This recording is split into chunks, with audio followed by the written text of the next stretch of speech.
to be yourself and not what others want you to be?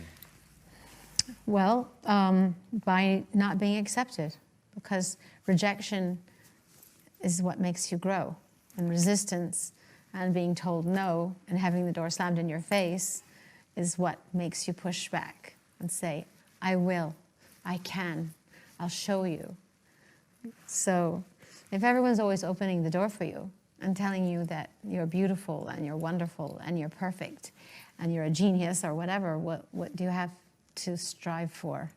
So the best thing that can happen to you as you're growing up is to feel like an outsider and to feel like you don't fit in. And then that way, you have to make your own way. You have to find your own path. You have to find your own voice. You are using a lot of social media in a very, good way. I hope. And my first question is, how do you respond to haters? So to people that trying to put you down and to undermine your even values or your progress? I feel sorry for them. And I know that oftentimes people are saying things because they're afraid. They're saying things because it's unfamiliar. They're saying things because they're envious. They're saying things because they get attention. And they don't actually believe it. I don't believe the haters. Wow, so they don't touch you? No. Basically making fun of the fact that we are, obsessed with material things, but also that we are in a constant state of blaming others for what's going on in the world rather than looking inside of ourselves and saying, what can I do to make the world a better place? What am I doing? When's the last time I did something generous for another individual without expecting anything in return?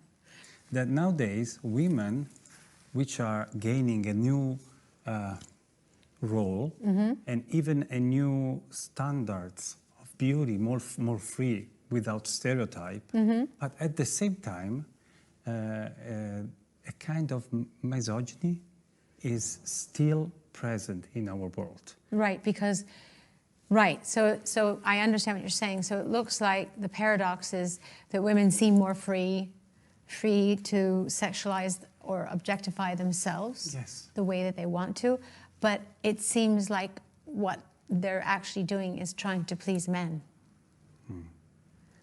And what a man's stereotype is. So on the one hand, it seems like they're free, but on the other hand, it also seems like they're perpetuating a stereotype of beauty, one stereotype of beauty that men like, rather than having a variety of stereotypes, a variety of examples of beauty. Yeah. Do you know what I mean? Yes. We're still falling back into that rut. Oh, you like it? Okay, I want to stay that way. Okay, I want to keep it that way. Okay, I want to look that way that everyone wants me to look. It's just, that's, in the 60s, everyone wanted to look like Twiggy, right? Everyone wanted to be like this, like a pencil. Now everyone wants to look like Kim Kardashian. Yes. So, so there are different standards of beauty that go, through time. And it's very hard, I think, for women, because we still live in a very sexist, misogynist society that is run by, men, and decisions are made by men, and inevitably women unconsciously find themselves in the position of wanting to please men, even if they're not thinking that they want to. Remember the goal. Okay. The goal is to talk me out of my sunglasses. Cameras A, B, C. Okay. So my question is, how do you see this rise of populism, Brexit, Trump, and why did you decide to do an album full of values and progress like this? That's a lot of questions. Yes. Because there are not enough voices. Seriously, I don't think enough people, not just singers or entertainers, I think there aren't enough high-profile individuals, human beings, who are speaking up and using their power, their potency, their platforms to make change, to affect change, to inspire change. I think most people are more concerned with being popular and not upsetting, rocking the boat too much. I actually don't know a lot of people in my business that are outspoken and political, maybe a handful. And I think, you know, every time all governments and history repeats itself. So right now, we're going into a period of extreme right, extreme conservatism, extreme narrow-minded thinking, and it's a reaction. Everything's a reaction. So when we have, you know, remember after World War II, and there was whenever there's great poverty or economic crisis, people have a tendency to become extremely scared and blame it on other people, blame it on immigration, or blame it on people who are different, yes. And they have to find a scapegoat. And that's why I say in Dark Ballet, I say, yes. The enemy is inside of us. You know, can't you hear the wind blowing outside of your... Really better before iPhone. Yes. Why?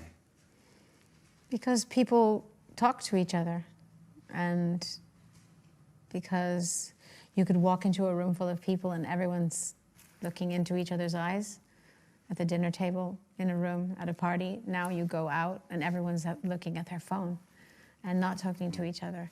And that's one thing from a social perspective, but also from a creative perspective. It was great to be able to develop as an artist, a singer, a songwriter, to develop my own style, to, you know, what I wanted to look like and dress like. Everything was, I mean, I just did it on my own. I didn't have anything to compare myself to. I didn't have any pressure from the outside world. There was nothing to look at. In Extreme Occident, you use a beautiful words that are lucidity and craziness. And can you tell me more about this? Because they are very... Yes, very... I can. Yeah, that's one of my favorite songs on my record, so I'm going to look you in the eye now and tell you. Lucidity and craziness, because that's what happens when you wake up to life and you create. You are channeling energy and magic from the upper worlds, from the metaphysical world. And so it makes you feel very clear, and it makes you feel very crazy. So that's the, again, paradox of creativity, creation. Because think about it, Adam and Eve, what God created, man and woman. Something about Michael Jackson. Sometimes we have to separate art from the artists. And sometimes we, in these days, we are losing some artists because of what they have done in their life. Do you think it's a good thing or a bad thing to separate art from the artist? It's hard to separate because when you're an artist, you are expressing an aspect of yourself. But in another way, you have to. Because I can think of lots of incredible artists who were probably not very nice fathers, for instance, you know? Yes. And they would say that to you. Like, I remember watching a documentary about Marlon Brando, who's an absolute genius and an incredible man. But he would tell you on camera that he was the worst husband in the world and not kind to women. So, but that doesn't make me appreciate him less as an actor and also as a political activist and the things that he fought for in the civil rights movement, for instance, or what he did for the Native American Indians, because we're all human. None of us are perfect.